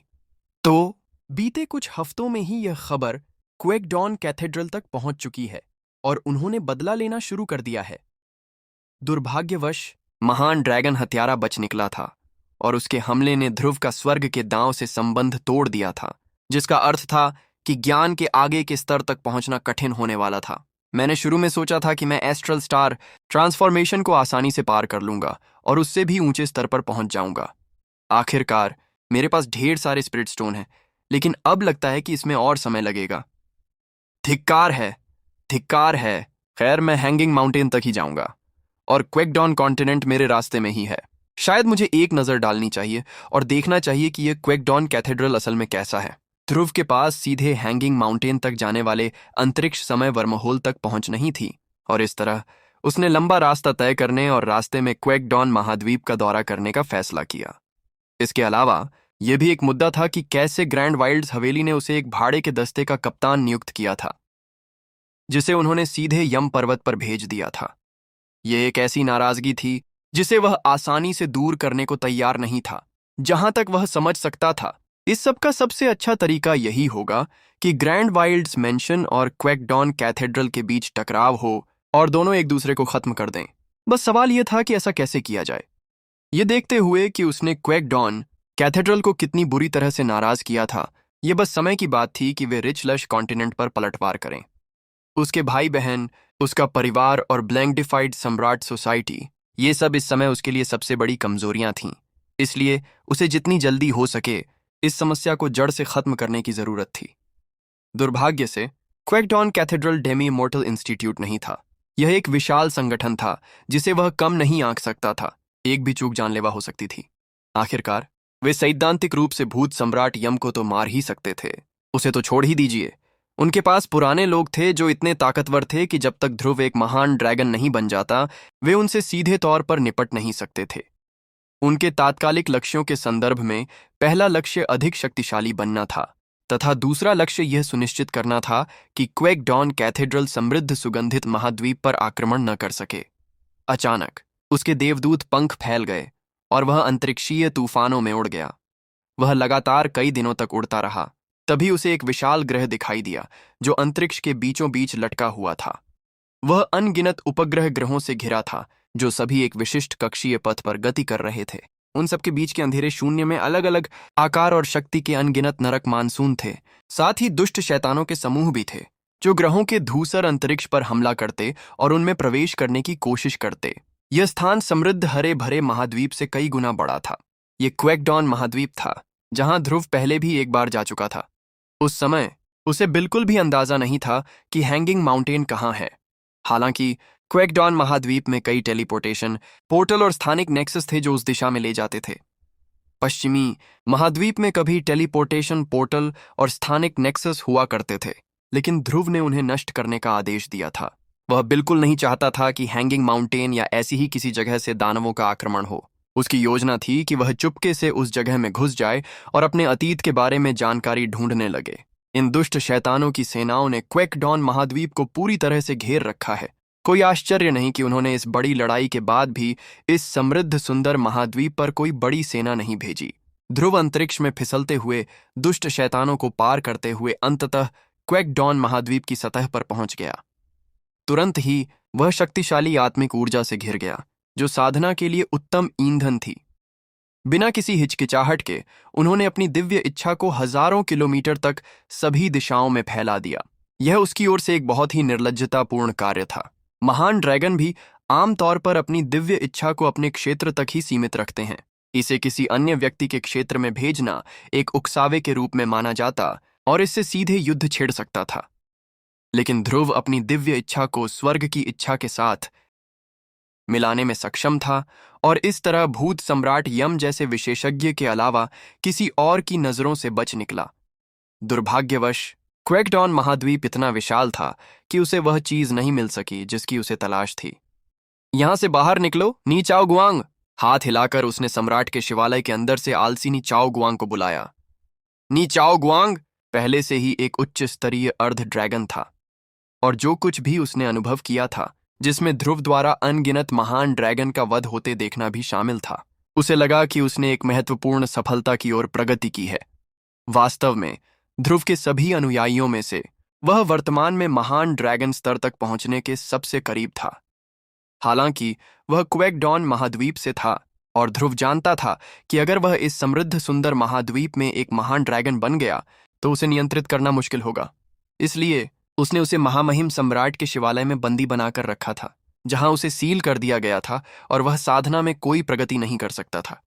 अब चूंकि वह क्वेकडॉन महाद्वीप में था, इसलिए जानकारी प्राप्त करने के लिए वह स्पष्ट रूप से सबसे उपयुक्त व्यक्ति था। ध्रुव, तुम मुझे कब तक दबाकर रखोगी? नी चाओ गुआंग ने गुस्से से भरी नजरों से पूछा। मैंने तुम्हारे साथ कभी कुछ नहीं किया। असल में तुम ही हो जिसने मेरे आत्मा मूल संघ से स्वर्ग प्रभुत्व वाली स्वर्ण तलवार तोड़ने वाली तलवार चुराई थी। मैं तुम्हें तब तक दबा कर रखूंगा जब तक तुम मुझे पूरी निष्ठा से समर्पित नहीं कर देते। ध्रुव ने उत्तर दिया। नी चाओ गुआंग, तुम्हारे पास अमरता की विरासत है। तुम्हें अपने पास रखना उतना ही खतरनाक है जितना किसी सांप को पकड़ना। एक बार काटना जानलेवा हो सकता है। खैर, तुम सही हो। तुमने मेरे साथ कभी कुछ नहीं किया, इसलिए मैंने तुम्हें जिंदा रखा है। तो मुझे क्वेकडॉन महाद्वीप के बारे में बताओ।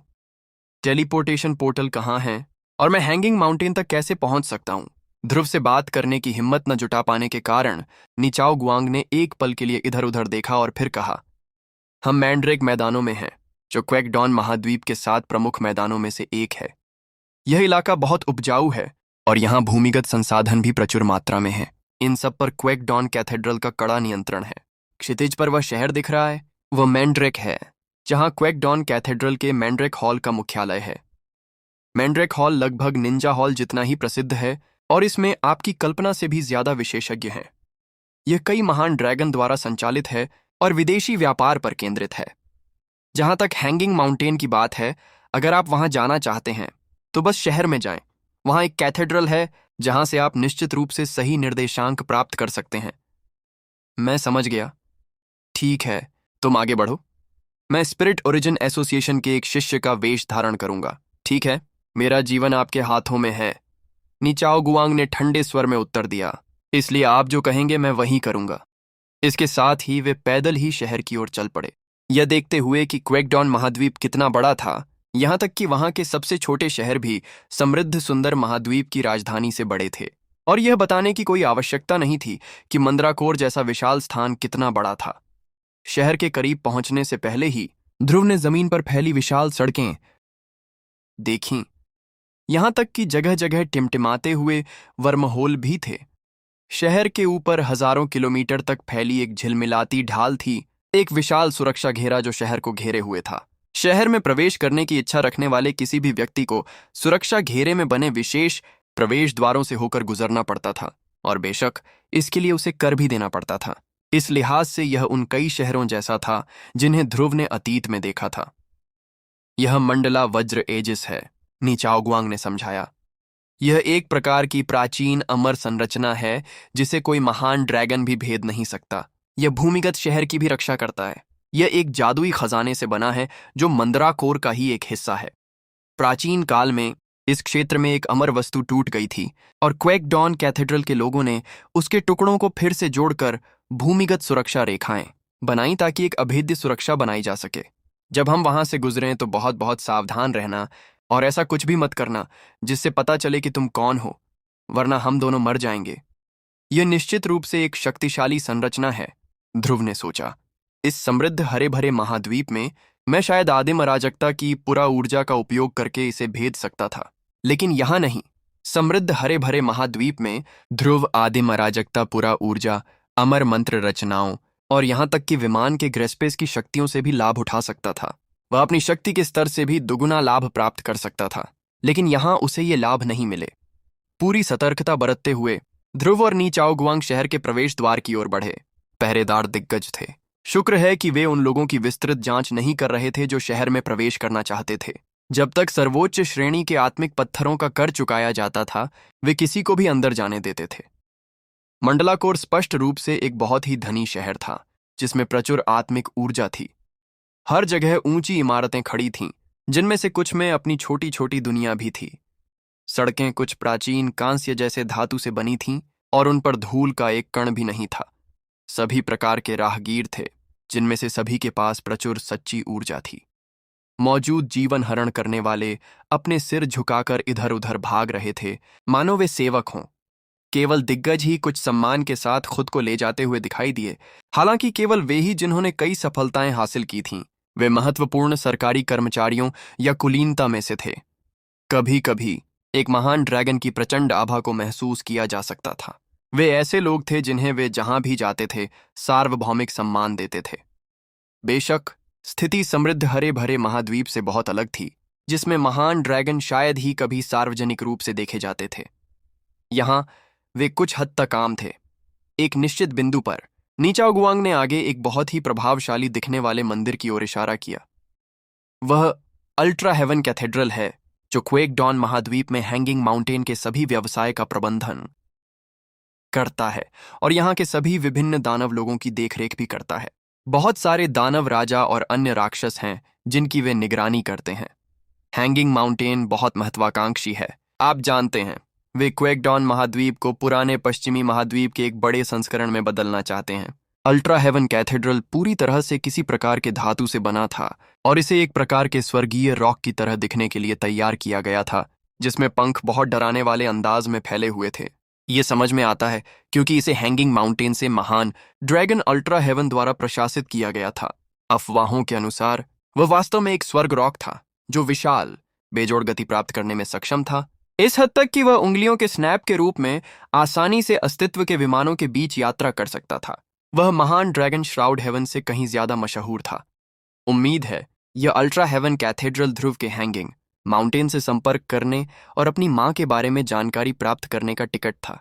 यहां तक कि जब ध्रुव यह सोच रहा था कि कैथेड्रल में कैसे घुसना है और वह जानकारी कैसे प्राप्त करनी है जो वह चाहता था, उसने लोगों के एक समूह को संरचना से बाहर निकलते हुए देखा जो दानव ऊर्जा से स्पंदित हो रहे थे। सबसे आगे एक गरिमापूर्ण और प्रभावशाली अर्ध ड्रैगन था जो स्पष्ट रूप से महान ड्रैगन स्तर में एक सफलता प्राप्त करने की कगार पर था। वह कौन है? ध्रुव को तुरंत एहसास हुआ कि यह व्यक्ति परिचित लग रहा था। यह युवा मास्टर श्राउड हेवन है। मुझे लगा कि वह युवराज के हाथों मर गया था। वह यहाँ क्या कर रहा है? युवा गुरु श्राउड हेवन देवांकर और युवराज के बीच लड़ाई के बाद महान ड्रैगन श्राउड हेवन युवराज को मारने नहीं बल्कि एक समझौता करने के लिए सुपर हेवन बैडलैंड्स गए थे। अंततः वे अपने पुत्र को पुनर्जीवित करने में सफल रहे और देवांकर की तरह उसे भी महान ड्रैगन स्तर के और करीब ले आए। युवा गुरु श्राउड हेवन, मैंने सुना है कि युवराज महान ड्रैगन स्तर तक पहुंच गए थे लेकिन फिर मारे गए। आपके पिता ने भी कहा था कि उनमें असीम क्षमताएं थीं और फिर भी अब वे मर चुके हैं। यंग मास्टर श्राउड हेवन के चारों ओर मौजूद समूह उनसे बातचीत कर रहा था। हाँ, बिल्कुल सही। कौन सोच सकता था कि कोई कहीं से आकर युवराज को मार डालेगा? मैंने सुना है कि वह ध्रुव नाम का कोई आदमी था। जाहिर है उसने कोई घातक मंत्र रचना की जिससे न सिर्फ युवराज बल्कि 18 अन्य महान ड्रैगन भी मारे गए। पश्चिमी महाद्वीप के सभी 6 महान ड्रैगन मारे गए, साथ ही क्वेकडॉन कैथेड्रल के 9 ड्रैगन भी, और समृद्ध सुंदर महाद्वीप के 3 ड्रैगन भी मारे गए। और वह ध्रुव तो बस एक महापुरुष है। युवा मास्टर श्राउड हेवन ने आह भरी। मुझे यकीन नहीं है कि वह ध्रुव असल में कहां से है, लेकिन वह बहुत ताकतवर है। उसने युवराज को भी मार डाला। किसी महापुरुष द्वारा एक महान ड्रैगन की हत्या करना बिल्कुल अभूतपूर्व है, एक राक्षस ने कहा। उसके पास जरूर कोई अविश्वसनीय रूप से शक्तिशाली खजाना होगा। हालांकि मैंने सुना है कि वह भूत सम्राट यम के साथ काम कर रहा है। हो सकता है कि भूत सम्राट यम ने ही युवराज की हत्या की हो। युवा मास्टर श्राउड हेवन ने सिर हिलाया। नहीं, ऐसा कुछ नहीं हुआ। मेरी जानकारी के अनुसार भूत सम्राट यम ने लड़ाई में भाग भी नहीं लिया था। ध्रुव ने यह सब खुद किया था। इस मामले ने क्वेकडॉन कैथेड्रल को अंदर तक हिला दिया। दरअसल ये बात हैंगिंग माउंटेन तक पहुंच चुकी है और बहुत से लोग ध्रुव को पकड़कर उससे उसके राज उगलवाने की सोच रहे हैं। उदाहरण के लिए, वह किस तरह की ऊर्जा कला की साधना करता है। हालांकि भूत सम्राट यम भयानक रूप से शक्तिशाली हैं और अगर कोई मुसीबत मोल लेने की कोशिश करे तो वे निश्चित रूप से खून की बारिश करवा सकते हैं। बेहतर होगा कि आप आराम से बैठकर देखें कि क्या होता है। और ध्रुव के अर्ध अमर समर्थक का तो जिक्र ही नहीं किया जा सकता। कांपते हुए एक राक्षस बोला, अर्धअमर? खैर, बात तो समझ में आती है। अर्धअमर से निपटना तो हमारी क्षमता से बाहर है। इसीलिए मैंने कहा था कि शांत रहो और बस समय का इंतजार करो, युवा मास्टर श्राउड हेवन ने दोहराया। यह अफसोस की बात है कि युवराज इतनी जल्दी मर गया।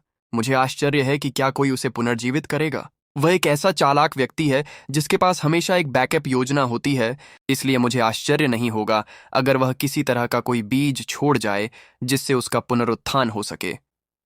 उदाहरण के लिए, मेरे पिता ने बताया कि युवराज ने वास्तव में अमर वध करने वाले राजा की कुछ विरासत एक पहचान पदक के रूप में प्राप्त की थी। हो सकता है कि उसने किसी तरह पदक में कुछ छोड़ दिया हो। उनके पास रहस्यमयी शक्तियां और क्षमताएं होती हैं और उनका उपयोग शैतानों और अमर प्राणियों को मारने के लिए किया जा सकता है। जब वे किसी भाग्यवान व्यक्ति को चुनते हैं और वह व्यक्ति विरासत के अनुरूप नहीं रहता तो पदक उससे भाग्य छीन लेता है और उसे किसी और को सौंप देता है।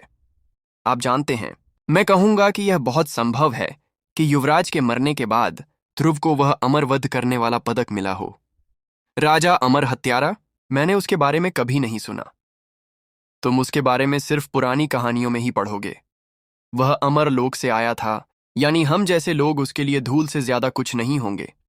युवा स्वामी श्राउड हेवन, आप ध्रुव से कैसे निपटने की योजना बना रहे हैं? अगर आप उसे मार सकते हैं तो आपको अमरवध करने वाले का पदक मिल सकता है। अगर आप उसके भाग्य को युवराज के भाग्य के साथ मिला दें तो स्वर्ग में आपका कोई सानी नहीं होगा। यह कोई रातों रात होने वाला काम नहीं है। हमें देखना होगा कि हवा का रुख क्या होता है। मैंने ध्रुव से पहले भी निपटा है और मैं आपको बता सकता हूं कि देर सवेर मैं उसे मारकर वह पदक हासिल कर लूंगा। हालांकि मुझे कोई जल्दी नहीं है। सबसे जरूरी काम मैंड्रैक नीलामी सम्मेलन है। मैं पवित्र माता को उनके 10वें जन्मदिन पर देने के लिए जेड स्विवेल अमर भित्ति चित्र का वह टुकड़ा हासिल करना चाहता हूं। अरे, यह हमारी नई पवित्र माता का पहला दशक जन्मदिन है। यह एक बड़ा अवसर होगा और बहुत से शिष्य उन्हें अद्भुत उपहार देकर उनकी कृपा पाने की कोशिश करेंगे। जिस पर भी उनकी कृपा होगी वह निश्चित रूप से दुनिया में आगे बढ़ेगा। सर, अगर आप उनका पक्ष जीत लेते हैं तो सैद्धांतिक रूप से आपको महान ड्रैगन अल्ट्रा हेवन की बेटी को प्रपोज करने के अपने प्रयास में उनका समर्थन मिल सकता है। यह आपके लिए एक बड़ी जीत होगी। यह सही है, वर्तमान पवित्र माता लगभग 20 साल पहले ही अपने पद पर आसीन हुई थीं। माना जाता है कि जब वह केवल एक पवित्र पुत्री थीं, तब उन्होंने समृद्ध सुगंधित महाद्वीप की यात्रा की थी। हालांकि यह केवल एक अफवाह हो सकती है। चुप रहो, युवा मास्टर श्राउड हेवन ने अपनी आवाज धीमी करते हुए कहा। ऐसी बेतुकी अफवाहें फैलाओगे तो जान से हाथ धो बैठोगे। पवित्र माता एक पवित्र पुत्री के रूप में कैसी भी थीं, इससे कोई फर्क नहीं पड़ता। इस बारे में बात करना मना है। क्या तुम्हें नहीं पता कि पिछले 20 सालों में कितने महान ड्रैगन को सिर्फ इसलिए मार दिया गया है क्योंकि उन्होंने उनके बारे में अफवाहें फैलाई थीं? महान ड्रैगन हेवन क्रशर याद है? उन्हें कैद कर लिया गया था और अब वे मृत्यु के कगार पर हैं। चुप रहो और पवित्र माता के अतीत का जिक्र फिर कभी मत करना। इस बिंदु पर यंग मास्टर श्राउड हेवन और उनका समूह पास की एक अन्य इमारत में गायब हो गया। फांसी वाले पहाड़ की पवित्र मां, ध्रुव ने सोचा, जो पूरी बातचीत कान लगाकर सुन रहा था। 15-20 साल पहले इस पद पर पहुंची थीं। क्या कोई पवित्र पुत्री थी जो समृद्ध हरे भरे महाद्वीप पर आई थी? मुझे मत बताओ। नीचाओ गुआंग, आप हैंगिंग माउंटेन की पवित्र माता के बारे में क्या जानते हैं? उन्होंने पूछा। ठीक है, आपने इसके बारे में सही व्यक्ति से पूछा है, नी चाओ गुआंग ने उत्तर दिया। आत्मा उत्पत्ति संघ में एक विशिष्ट प्रतिभा होने के नाते मेरे पास बहुत सी अति गोपनीय जानकारी तक पहुंच है। हैंगिंग माउंटेन दानव लोक का एक पवित्र पर्वत है और अनगिनत ग्रहों और महाद्वीपों की देखरेख करता है। वे ऊपर स्वर्ग से आए कुछ दानव अमर देवताओं की विरासत की रक्षा करते हैं और दानव देवताओं की पूजा करते हैं। इस पर्वत के वास्तव में 2 नेता हैं। उनमें से एक पवित्र माता हैं, जिन्हें स्वर्ग से अवतरित एक दानव अमर देवता की इच्छा से अनेक पवित्र पुत्रियों में से प्रतिष्ठित किया गया है। वे महिला दानव लोक की आधिकारिक नेता हैं। आमतौर पर पवित्र माता लगभग 10,000 साल तक शासन करती हैं और फिर किसी और का चयन किया जाता है। अब तक ऐसे दर्जनों लोग चुने जा चुके हैं। इससे आप यह निष्कर्ष निकाल सकते हैं कि हैंगिंग माउंटेन वास्तव में योर वाइल्ड्स महाद्वीप के दिनों में मौजूद था। वर्तमान पवित्र माता 20 साल पहले सत्ता में आई थीं और सभी पवित्र माताओं में सबसे विवादास्पद हैं। माना जाता है कि जब वह एक पवित्र पुत्री थीं, तब उनका एक प्रेम प्रसंग था। हालांकि कोई भी इसे साबित करने के लिए कोई ठोस सबूत पेश नहीं कर सका।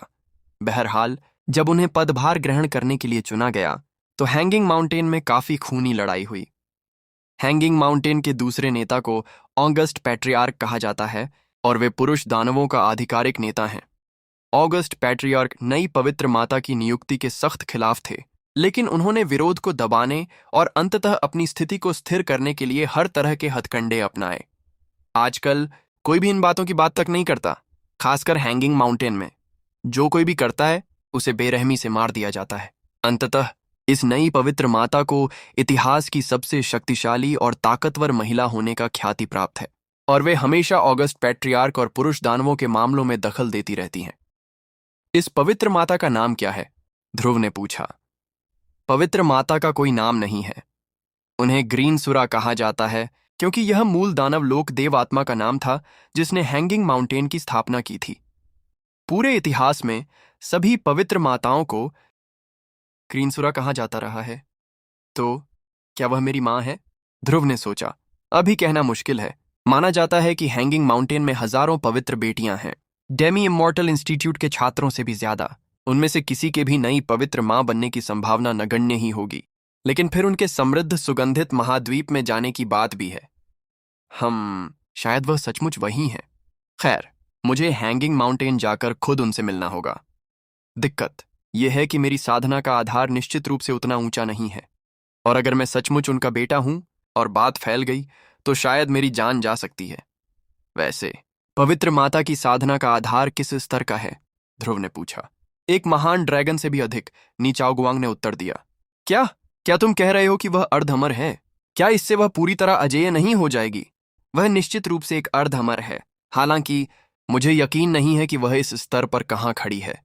उसकी तुलना में हम चींटियों जैसे हैं। वास्तव में हम चींटियों से भी कम हैं। नीचाओ गुआंग ने आह भरी। ध्रुव, अर्ध अमर बनने में तुम्हें निश्चित रूप से कुछ हजार साल लगेंगे। हालांकि तुमने एक व्यक्तिगत क्षेत्रीय महापुरुष के रूप में 18 महान ड्रैगन को मार डाला था। तुम्हें पता है, आज के किसी भी अर्ध अमर ने अपनी युवावस्था में ऐसा कुछ नहीं किया। ठीक है, बहुत हो गई बकबक। चलो मेरे पीछे आओ।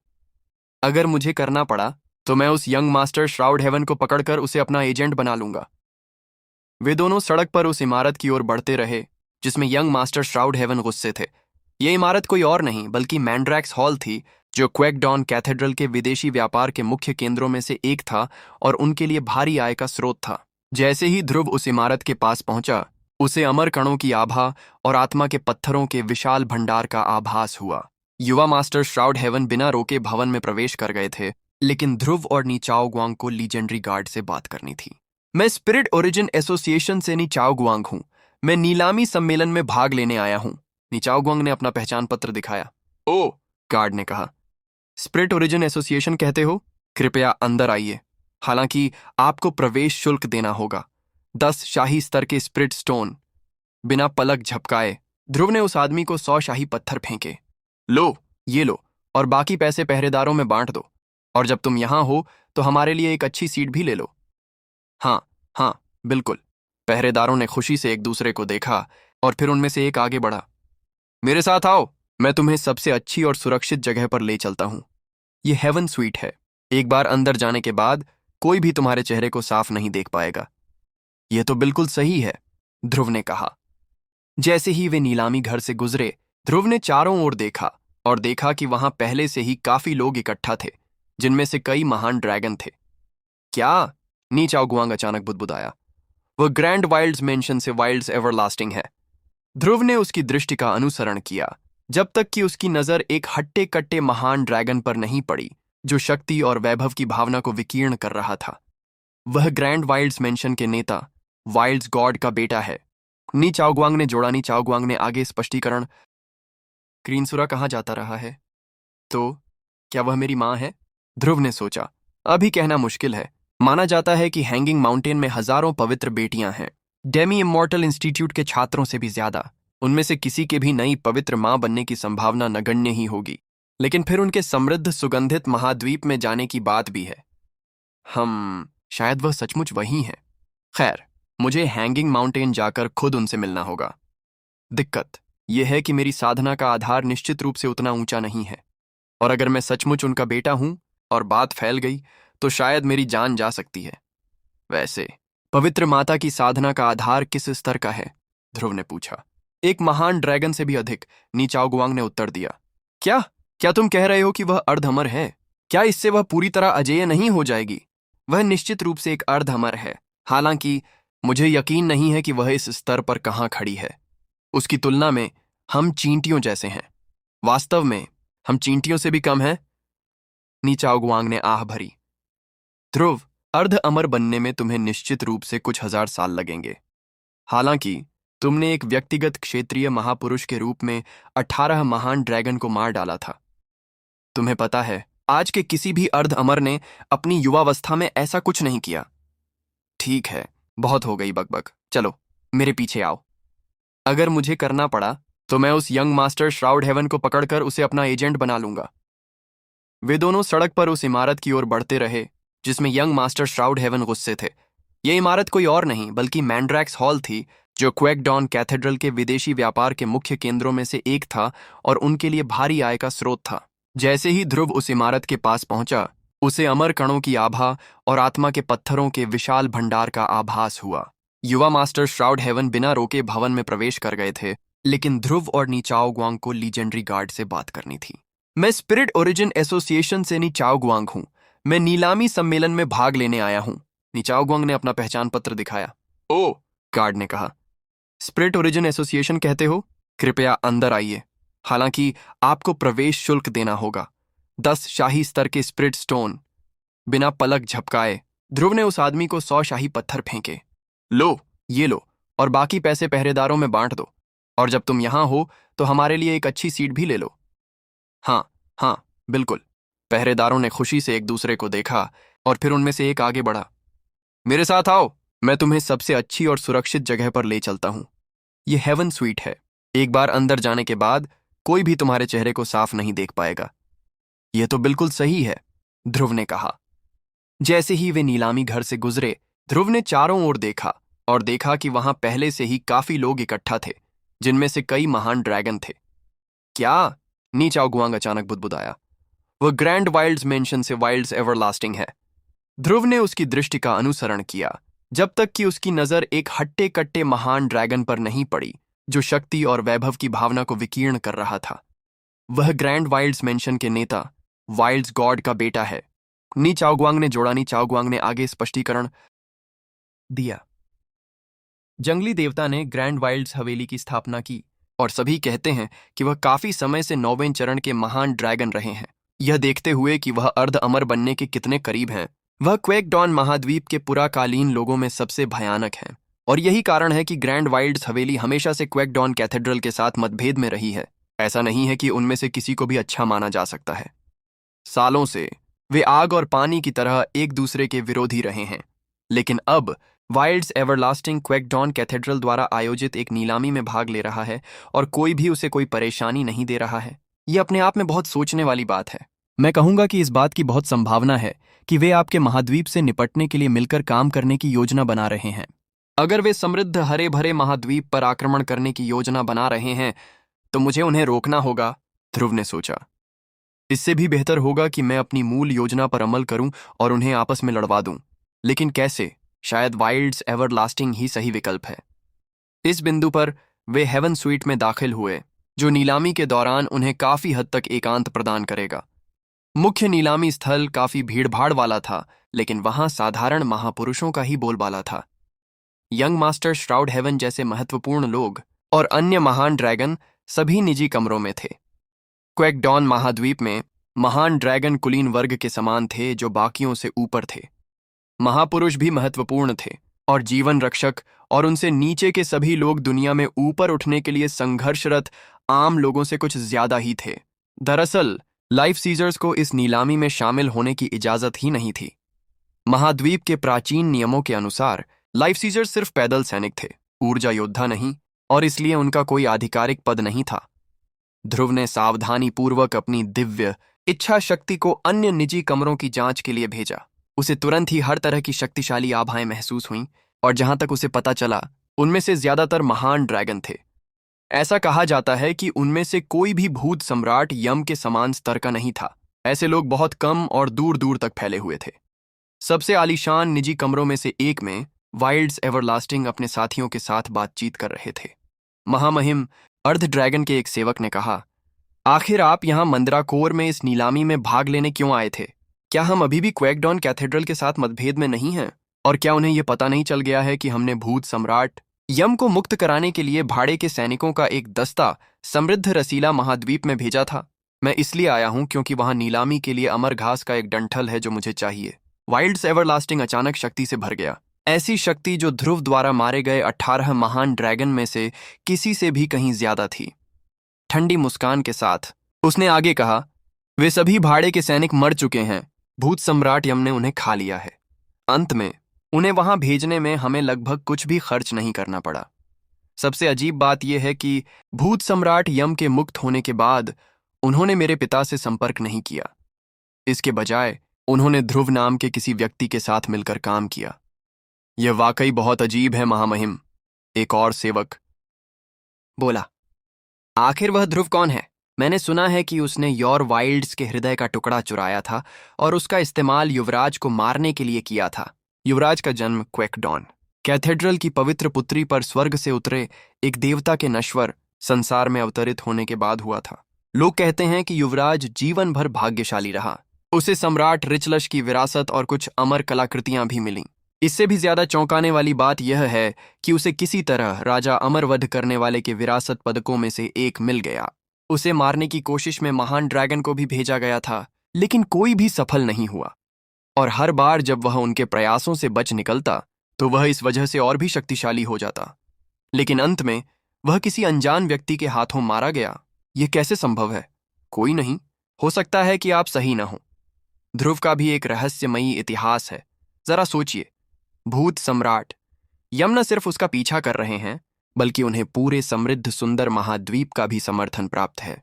और उन्होंने महाद्वीप को धारण करने वाली आदिम अराजकता पुरा ऊर्जा की गहराइयों में स्थित प्राचीन अमर संरचनाओं की शक्ति तक भी पहुंच प्राप्त कर ली है। वह सिर्फ एक महापुरुष हैं, लेकिन उन्होंने महान ड्रैगन की हत्या की है। ऐसी नियति के साथ वह युवराज से भी आगे निकल सकते हैं। महामहिम, मैंने एक अफवाह सुनी है कि ध्रुव एक दिव्य स्तरीय ऊर्जा कला का अभ्यास करती है। यहां तक कि ऐसी भी अफवाहें हैं कि यह ईश्वरीय स्तरीय हो सकती है। क्या? ईश्वरीय ऊर्जा कला? वाइल्ड्स एवरलास्टिंग कांपता सा लग रहा था। तुम्हें कितना यकीन है कि यह सच है? मैं पक्के तौर पर नहीं कह सकता। इसमें से बहुत कुछ अनुमान पर आधारित है। लेकिन जरा सोचिए महोदय, पौराणिक स्तर पर किसी महान ड्रैगन को मारने के लिए उसे कोई दिव्य तकनीक या शायद कोई प्राचीन अमर कौशल चाहिए होगा, खासकर युवराज जैसे महान ड्रैगन को। तुम सही कह रहे हो, वाइल्ड्स एवरलास्टिंग ने कहा। दृढ़ता से ताली बजाते हुए उसने कहा, उसे जरूर किसी चमत्कारी सौभाग्य का लाभ मिला है, जिसका मतलब है कि हम उसे अपनी उंगलियों से फिसलने नहीं दे सकते।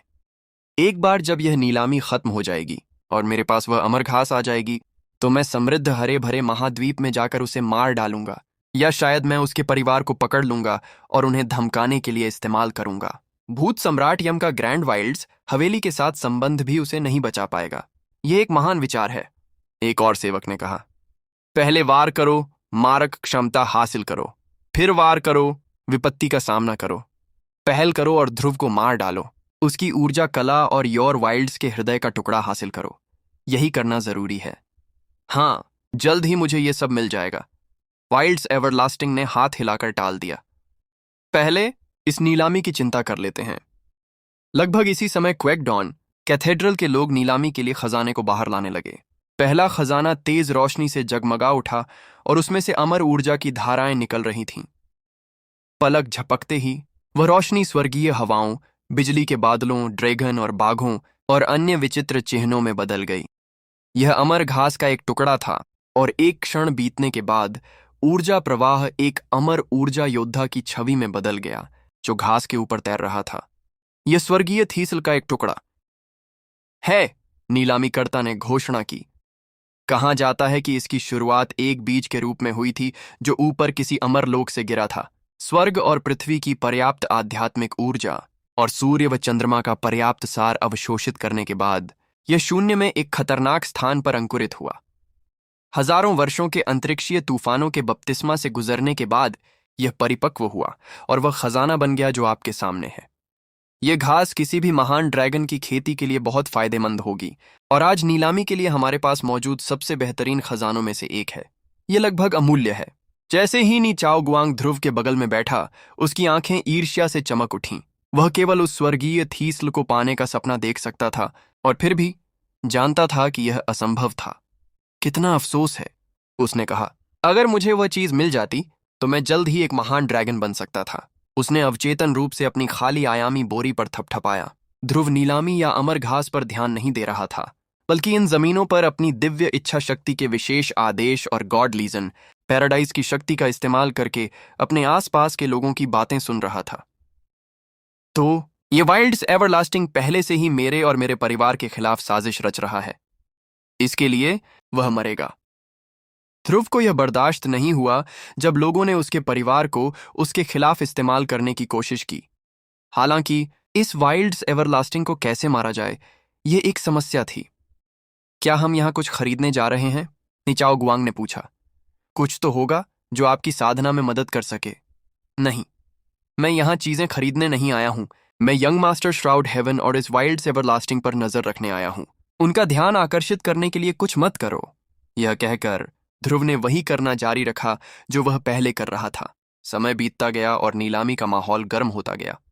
लोग बाईं और दाईं ओर चिल्ला रहे थे और स्पिरिट स्टोन हाथों हाथ बदल रहे थे।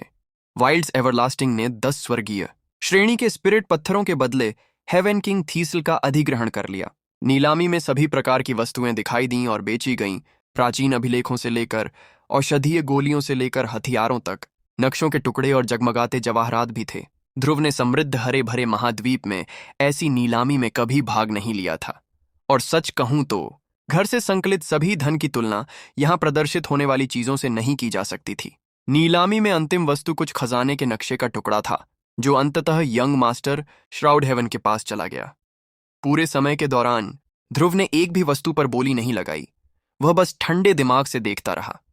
आखिरकार उसकी वर्तमान साधना का मार्ग ज्ञान पर निर्भर था, न कि किसी भौतिक वस्तु पर। यह देखते हुए कि उसके पास पहले से ही heaven dominating golden sword breaker, grand emperor's pagoda और इन्फर्नल डेटी स्पीयर था, यहां कुछ भी उसके लिए कुछ भी नहीं हो सकता था। जब सब कुछ आखिरकार खत्म हो गया तो वाइल्ड्स एवरलास्टिंग चला गया और ध्रुव ने गुप्त रूप से उसका पीछा किया। वह पहले ही उस आदमी को मारने पर आमादा था। आखिरकार उसकी ग्रैंड वाइल्ड्स हवेली के साथ दुश्मनी थी और वाइल्ड्स एवरलास्टिंग ने पहले ही अपने बुरे इरादे जाहिर कर दिए थे। शायद इसी तरह वह ग्रैंड वाइल्ड्स हवेली और क्वेकडॉन कैथेड्रल को संघर्ष में ला सकता था। कम से कम यह उन्हें कमजोर कर देगा, इससे पहले कि वे समृद्ध हरे भरे महाद्वीप पर आक्रमण कर सकें। अगर वे पूरी ताकत से आते तो भूत सम्राट यम के लिए भी उनका बचाव करना मुश्किल होता। मंडला कोर छोड़ने के बाद वाइल्ड्स एवरलास्टिंग पश्चिम की ओर चला गया, जब तक कि वह ग्रैंड वाइल्ड्स हवेली के सामान्य मुख्यालय में नहीं था। पिछली बार ध्रुव ने वर्मिलियन ड्रैगन सिटी में उनके केवल एक शाखा स्थान का दौरा किया था। बधाई हो महामहिम, एक परिचारक ने कहा। आपने हेवन किंग थीसल का गुच्छा जीत लिया। यह सही है, वाइल्ड्स एवरलास्टिंग ने कहा। हंसते हुए उसने आगे कहा, अब मैं एक गुप्त स्थान पर जाऊंगा और इसे सच्ची लॉ के साथ परिष्कृत करूंगा। घास के फिर से जन्म लेने और मेरे व्यक्तिगत डोमेन में रखे जाने के बाद मैं सबसे शक्तिशाली ड्रैगन कणों का निर्माण करने में सक्षम हो जाऊंगा, और एक बार जब मैं वह सफलता हासिल कर लूंगा तो मैं समृद्ध हरे भरे महाद्वीप में जाकर उस कमीने ध्रुव को खत्म कर दूंगा। कड़गड़ाहट। अचानक एक मुट्ठी जो ड्रैगन प्रकाश में लिपटी हुई थी नीचे उतरी, जो लाखों करोड़ों विशालकाय हाथियों की शक्ति से समर्थित एक प्रचंड लहर की तरह थी। तुरंत एक सदमे की लहर फैल गई जिसने अर्ध ड्रैगन को टुकड़ों में फाड़ दिया। उन्हें कभी पता भी नहीं चला कि उन्हें क्या लगा। एकमात्र जीवित बचा वाइल्ड्स एवरलास्टिंग था, जिसने गंभीर आंखों से चारों ओर देखा। वहां कौन है? उसने चिल्लाया, अपने ड्रैगन डोमेन को खोलते हुए। Everlasting dragon domain! एक और मुट्ठी का प्रहार दिखाई दिया, लेकिन वह ड्रैगन डोमेन में जा लगा और फिर उछल कर वापस आ गया। तुम मर चुके हो वाइल्ड्स एवरलास्टिंग, ध्रुव ने शून्य से बाहर निकलते हुए कहा।